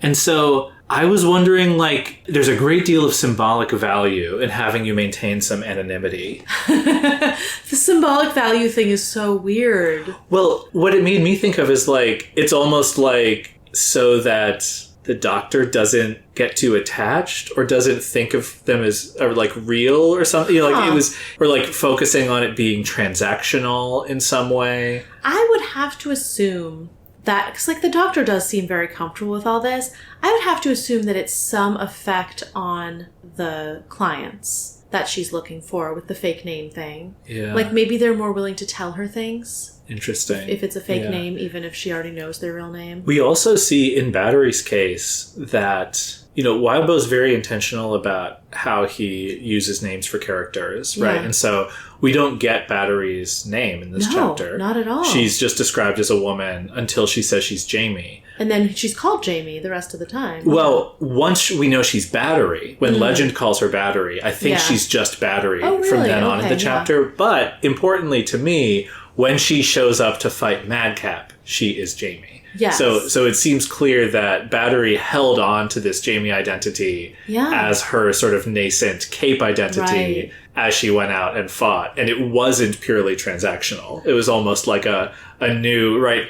The Doctor is saying, just pick a new name just for now. But what she's actually doing is saying, like, create a new identity. Right. I think there's a part of it that's like alienating her from her past self, because when she goes in, she's like, I have this property I inherited that my dad doesn't know about, so I can sell it and he won't realize.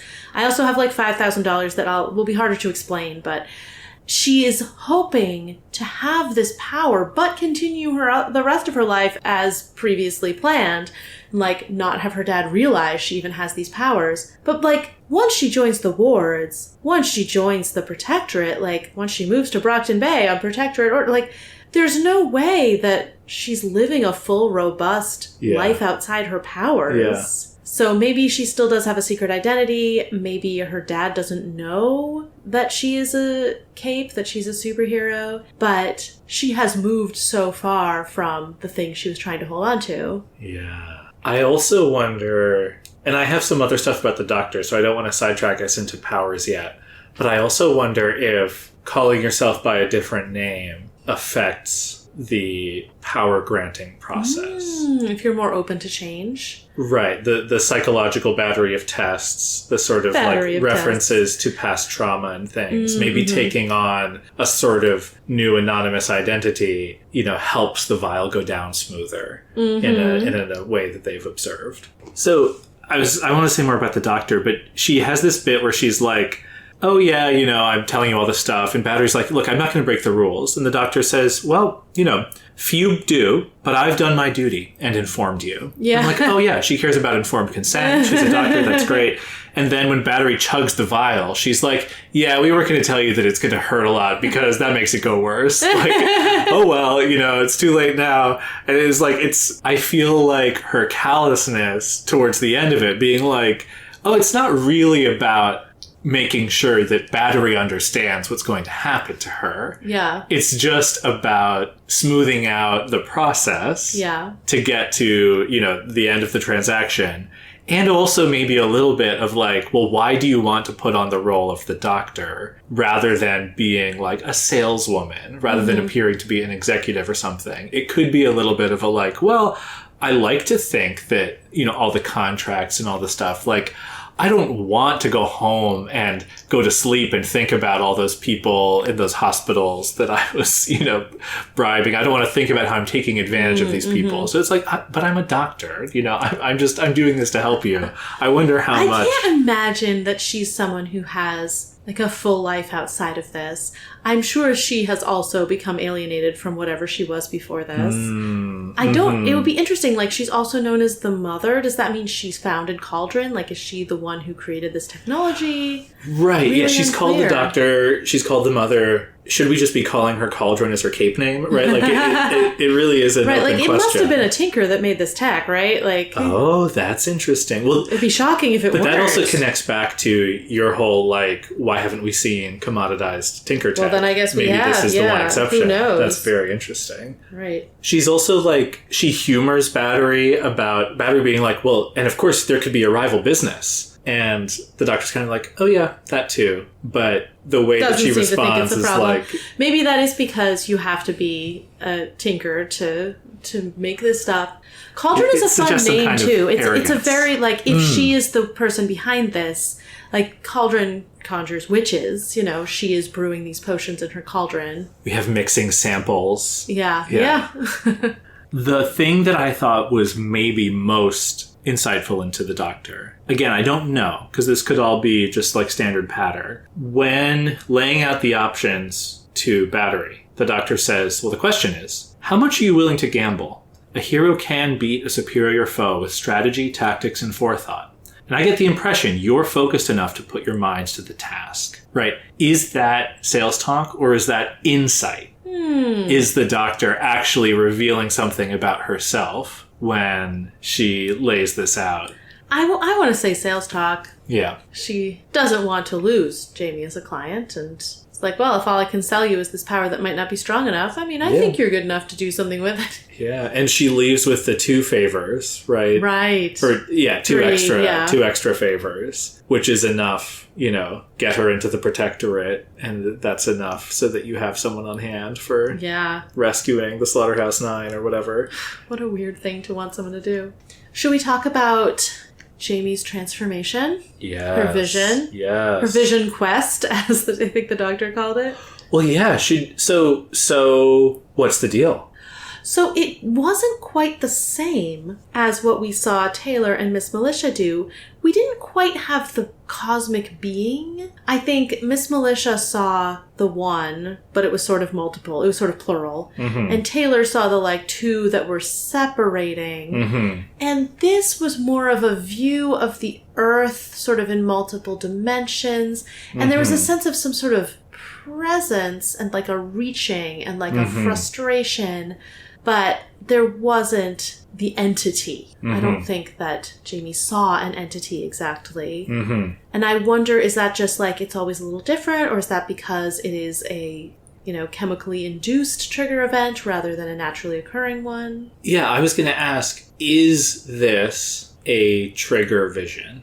Huh. Is this the same thing? I mean, it's not the same vision. It certainly has some points in common, like the outside of the normal 3 dimensions is definitely a commonality. And the difficulty remembering it. Right, absolutely. But it wasn't the same kind of thing. I would be really curious if a cape who had sort of a naturally occurring trigger event were standing there while Battery went through this. Would they see the same vision? Right. If the doctor is a tinker, did she see a vision? Right. Well, we also got the impression that the visions are pretty incapacitating, right? When Scrub triggered, right? Yeah. The way that they knew was because all the capes fell up to the ground. That's how Charlotte knew that Tayl-or had if the doctor was prepared, maybe it wouldn't go the same way. Right. Well, I was going to say, to me, the obvious answers are... it doesn't count, quote unquote, as a trigger vision, so the doctor's unaffected. Or maybe it implies the doctor does not have a power. Right. If it she might not be a cape. She might not be a parahuman. Yeah. Or she could be someone who has this happen to her on a regular basis and just kind of knows how to deal with it. Yeah. Yeah. Well, I want to go through the vision and see, if you make anything of it. Right. There's like a landscape of twisted biology, which is really interesting. You know, like that sounds it's always changing, right? Yep. And then viewing Earth, everyone and everything on the planet at once from every angle. And that is different. We never saw that. But then looking at a different everyone and everything, and then another. And then she says, it wasn't me doing the looking. I was a bystander. But then the scene changes to utter blackness and silence. And then she has that feeling. She hesitates to call it an emotion, but it's reaching. An action that was frustrated and frustrating. Does this do anything for you? I mean, I don't really know what it means. What is this reaching? Who is the subject of the reaching? Who is the object of the reaching? It seems like we've been seeing, like, I was thinking of them as like an alien race, some race that moves in like more dimensions than we usually do, maybe in another sort of parallel dimension, parallel reality kind of thing.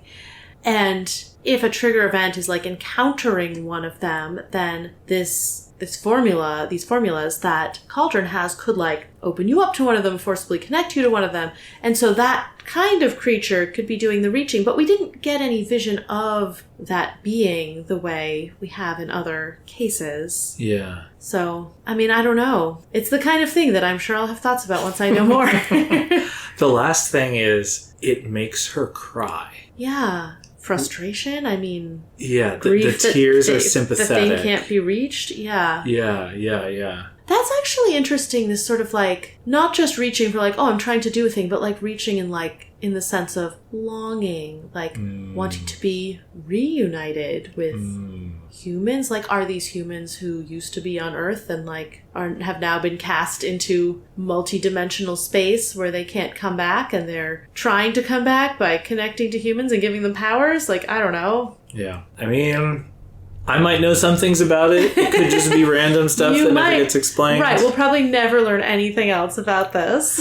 It's really fun to see this on a reread. Sadly, I can't really go into it more right now. I am very excited. I suspect it's the kind of thing... You know how when you have, like, a complex object and then you get like, a couple of tiny glimpses, you're like, what even is it? It's like the joke or the riddle or whatever about, like, trying to feel an elephant and different people are touching different parts. You're like, it's a rope, it's a tree, you know? It's that kind of thing where, like, I'm sure once I have the full picture, I'll be like, whoa, look at this cool aspect of it. This makes so much sense. But, like, I can't get the full picture. Oh, yeah. And you're not meant to, right? No, it's meant to be evocative and sort of like, huh. Yeah. Like, I feel like the first time through all of these trigger vision things, I was like, huh, that's weird. I'm sure it'll get explained later. And then immediately was like, what's Tayl-or doing next? Right, exactly. No one else is, like, pausing to consider this at such great length, at least not now that the whole thing is complete. So, okay, so what else did we learn about Cauldron powers in a can, versus normal powers, you know, in this chapter? Did you have any impressions? Because to me, that's a really open question. I was wondering how much clarity we got here for you. Like,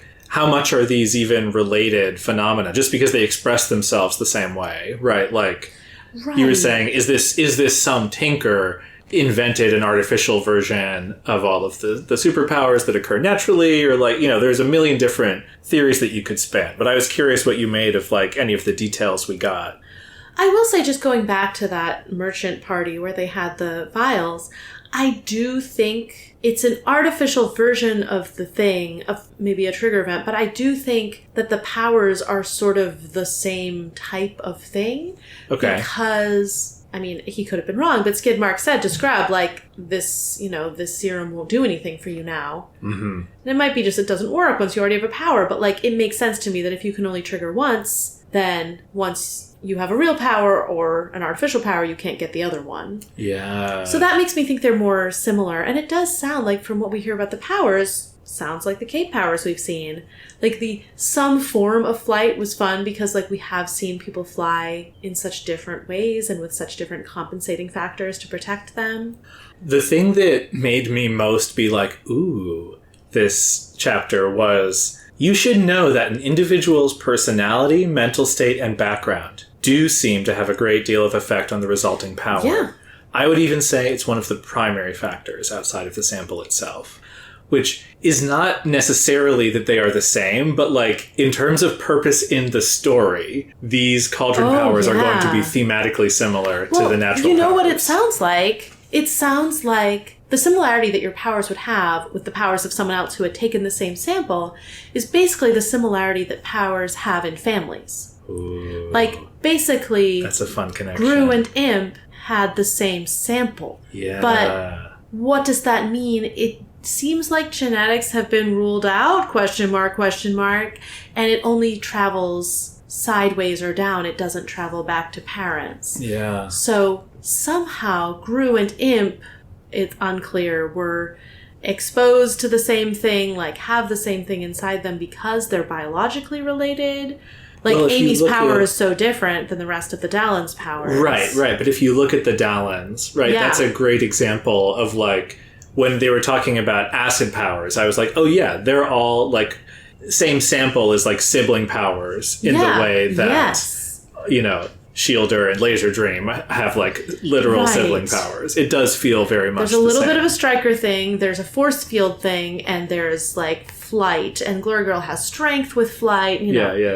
Yeah. I guess not...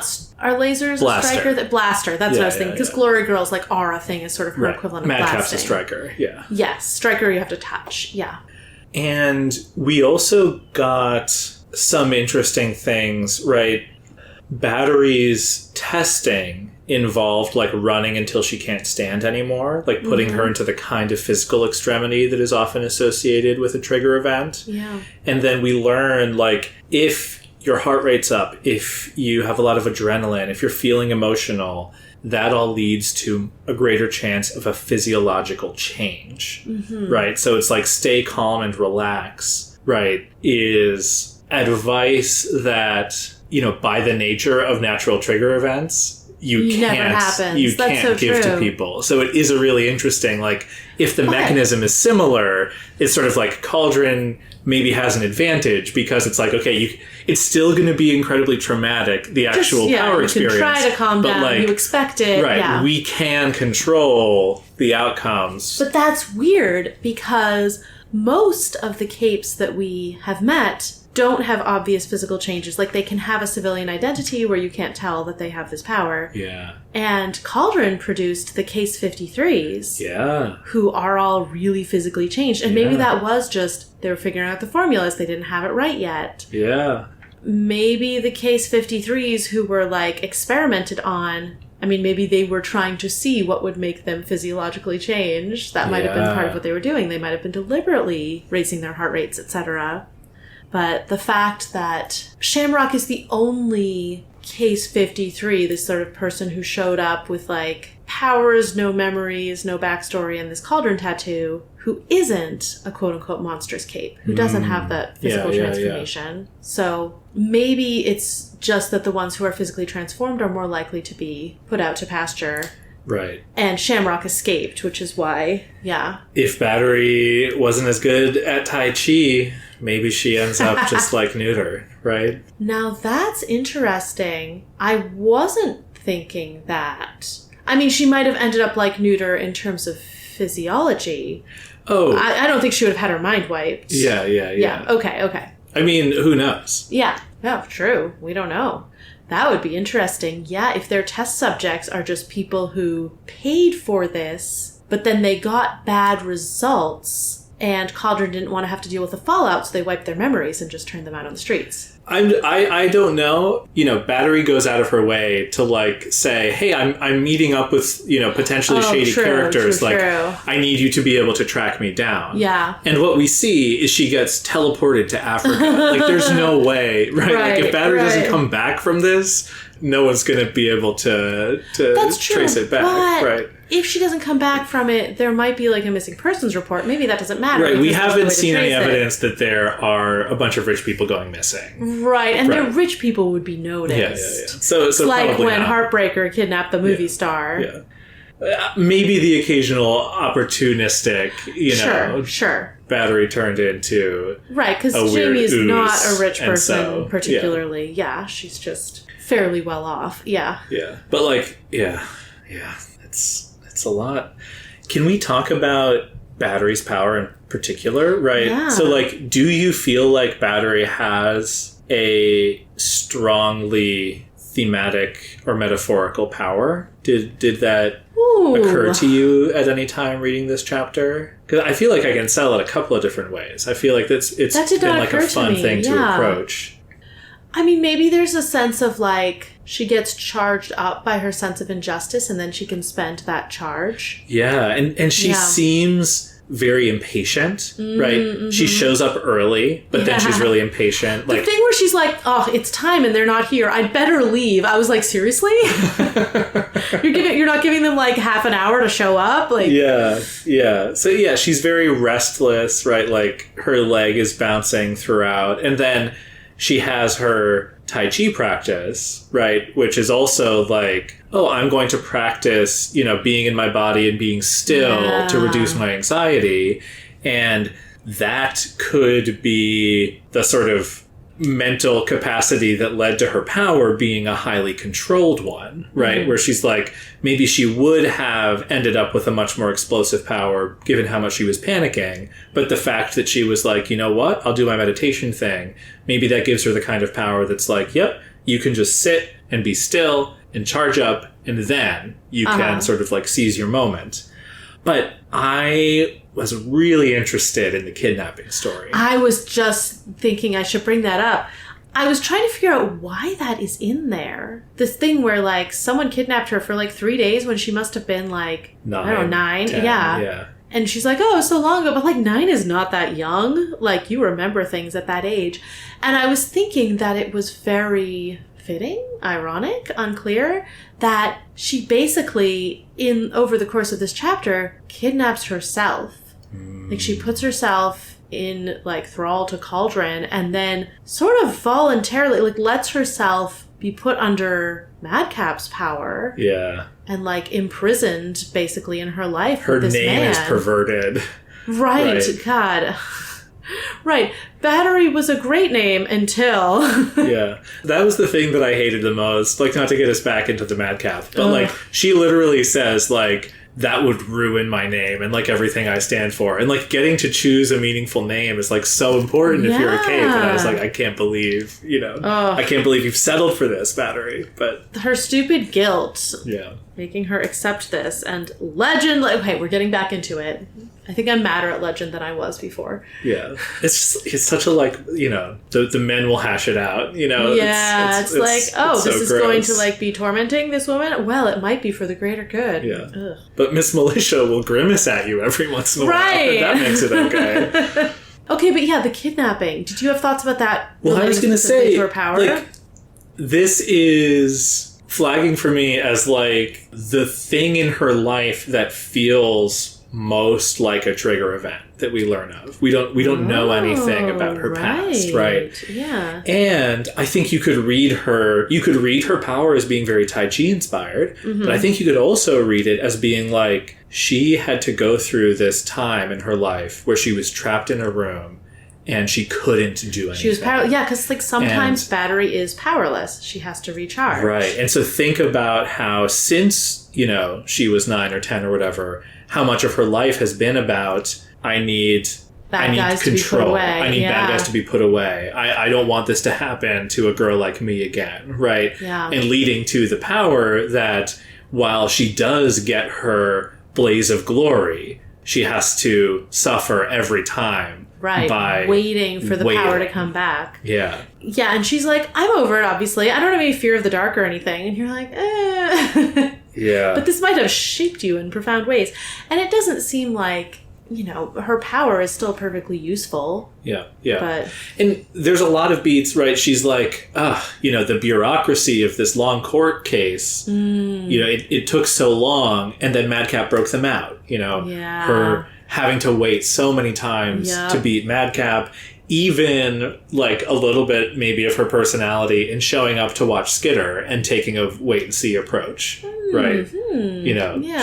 She's kind of doing everything by the book and like, well, you guys haven't been upgraded to a serious threat yet, so I'm letting you get away with it this time. Now I just feel like Madcap kidnapped her again, and I like him even less than I did. Oh no. Maybe he'll die. Oh no. The other thought I had about her power I do really love, like, we see her destroy the chair, like, immediately, and she doesn't get it at all. But then she has that amazing moment where she takes down Madcap later. I love just the montage effect of, like, oh, she really has mastered her power. Right. And that's very cool. But right. she also, like, the motto that she repeats to herself is action and consequence. And her power is giving her that very specific power fantasy of time slows down, she charges up her power, and then she can do one very, very impactful thing she can do one that will have a clear consequence. And, like, obviously, she doesn't control it in the moment, or the first few times up against Madcap, but she does eventually get there. I had one other fun thought, right? She uses, like, magnet powers and mentions, like, having an electromagnetic power. I'm assuming, I missed that. Like, she pulls a chair towards Madcap, a metal chair, and then she uses her electromagnetic energy ability to read the paper. And I was like, this is where Armsmaster got his EMP tech.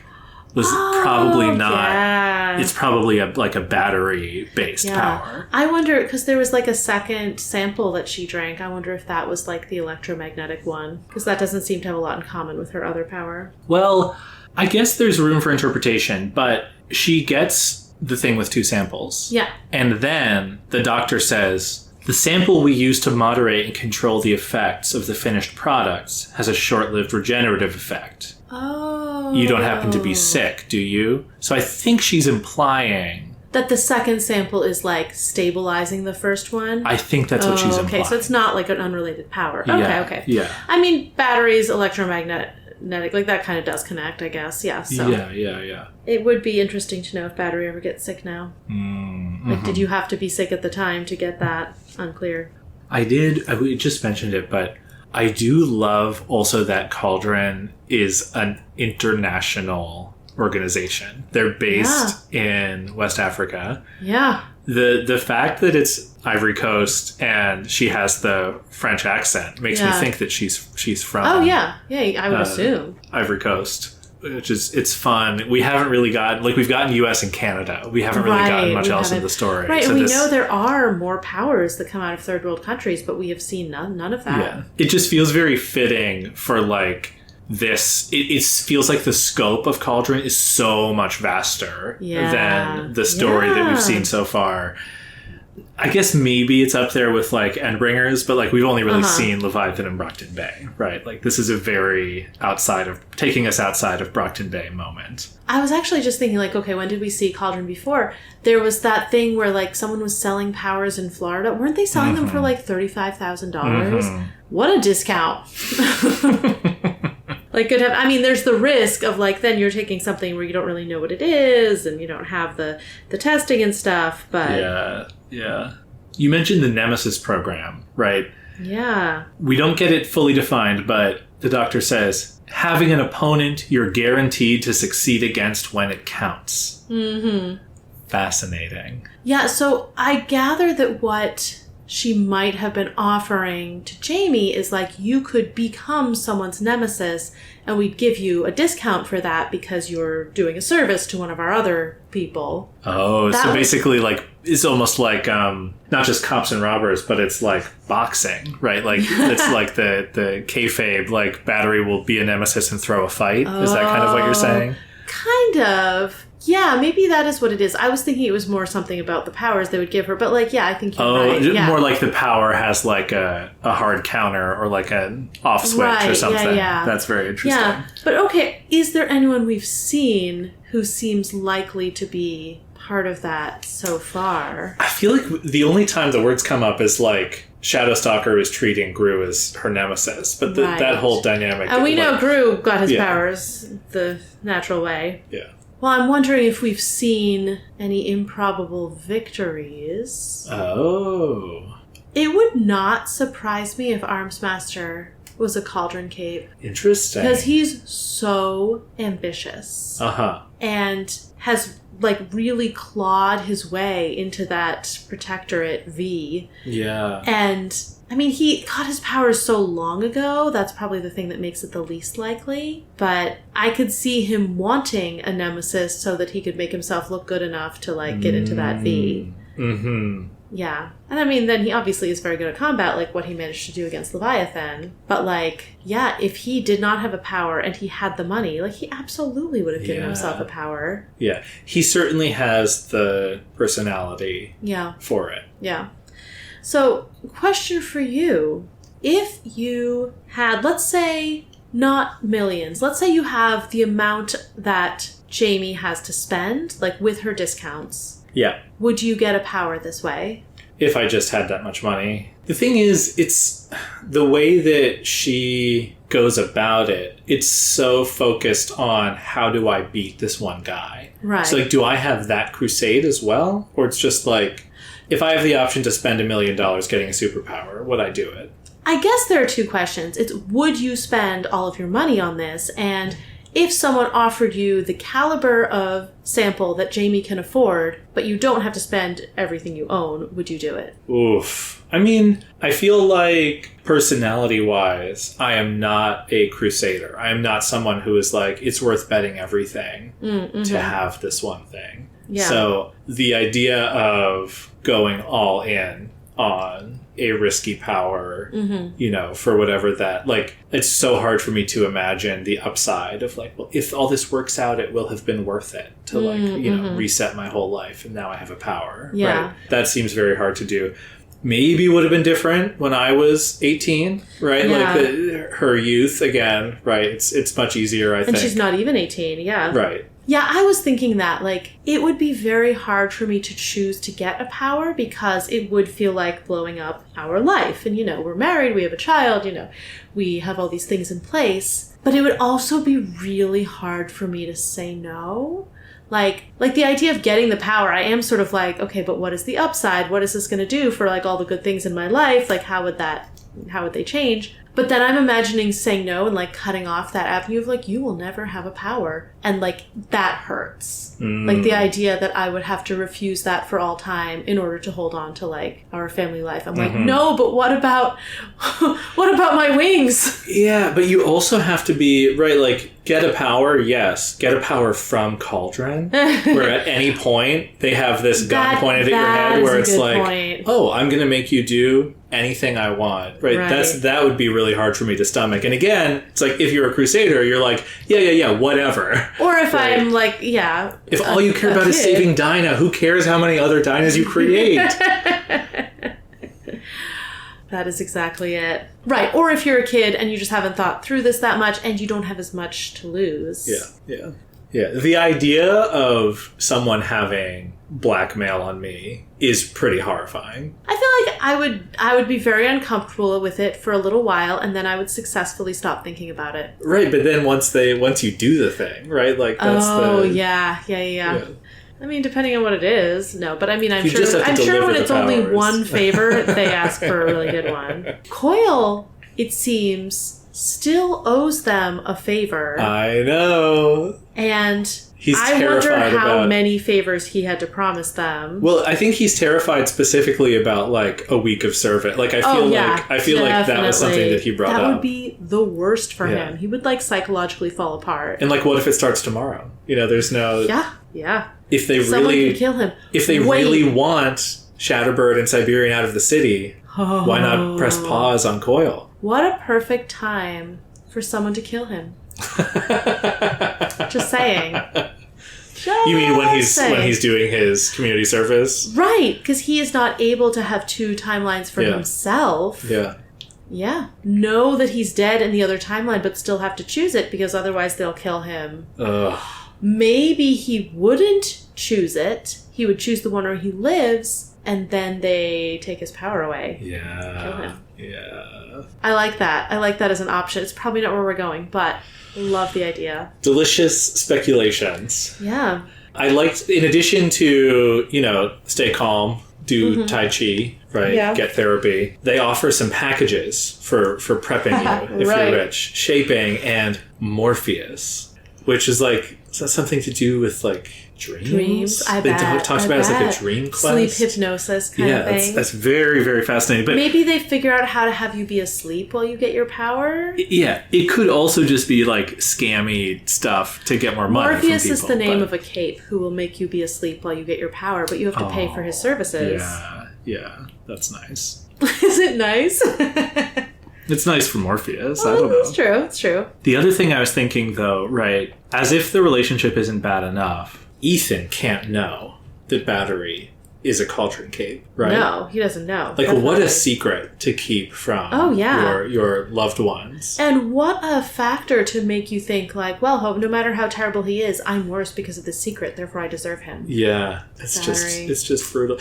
And I think that's the thing that... She's in a tangle. Almost makes me... That is the thing that I find most inherently sympathetic, is, like, for him to realize... Like, I just feel like the thing that Tayl-or was thinking about, like, I had to suffer for my power, and like people are just out there buying them. Like what a betrayal! She's having to suffer what a now. Betrayal. Yeah, I don't know that I had other stuff. I mean, what a wide ranging conversation. I wanted to bring up one little thing, which is the children's book that Madcap reads. Oh, I didn't pay much attention to it. He says, and caught out little suck-a-thumb. Snip, snap, snip, the scissors go, and Conrad cries out, oh, oh, oh. So, like... Oh, I feel like that rings a bell. Really? Is it a real... I thought this was like a Wild Bow, No, I think that's children's like book. A really horrible fable, right? That, like, there's like a monster that will come cut your thumb off if you suck it. That is so funny, because I just assumed there's a... I feel like I know of, like, there's like a book of German fairy tales that has this, or like... That's amazing. That has it That's in there. amazing. I was assuming that this is just like a what the fuck kind of Wild Boaz children's book, or maybe it's like a referencing one of the demons in Pact or something, because Wild Bow likes to have media in his works reference works he hasn't written yet. But if Little Suck-a-Thumb and the scissors is real, then I think so. I'll withdraw my accusation. Then I think it's time. I've already predicted a lot of what this is going to mean. I do think the Slaughterhouse 9 will be, like, apprehended. Maybe some of them will die, so they'll fall apart. And I think that Shatterbird and Siberian will go free, because Battery will set them free. What about Jack? No, he's going to die. He'll die? Yeah. Okay, so the best possible... Yeah. Yeah. Well, not the best possible. The best possible will be if Battery fails in her quest, and they all get taken. Fair. So, but I guess I'm thinking, fate of the world. The problem with Jack getting taken out is that makes the fate of the world thing less pressing, and I'm not sure it's time to remove that from the story as an element. So, unclear there. Yeah, talking about, narrative weight and stuff. Maybe because of what Battery does, Jack also goes free. Maybe she has to free all of them. That's the only way to do it. Jack You were goes talking free. about the prison break thing. Yeah, she ends up directly leading to the end of the world in 2 years, unless, I guess, something else changes, because of her debt to Cauldron. That's a lot to have on Battery's shoulders, and... She'll probably handle it fine. Will she? She knows Tai Chi. Will she? Okay, those are some good predictions. Thank you. Good in that they could good. be accurate, but bad in terms of what's going to happen to our favorite characters. The next chapter begins. Brian was waiting for me as I passed.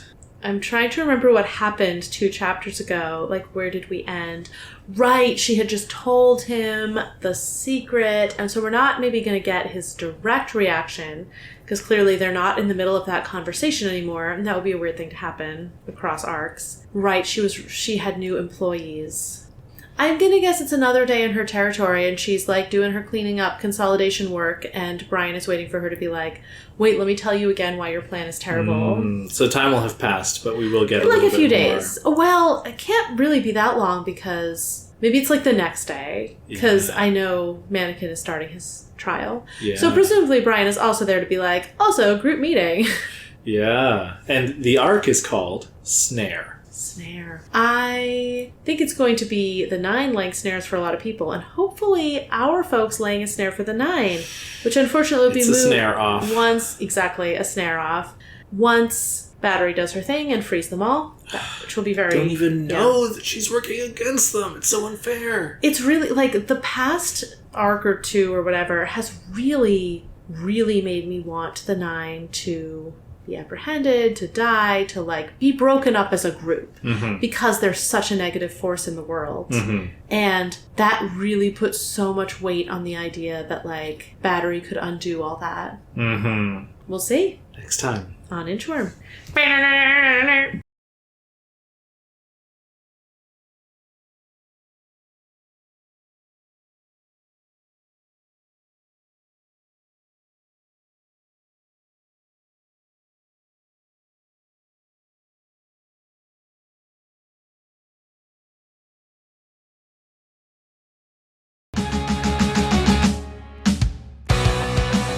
Worm is a web serial by J.C. McCrae. You can read Worm at parahumans.wordpress.com and support the author at patreon.com/wildbow.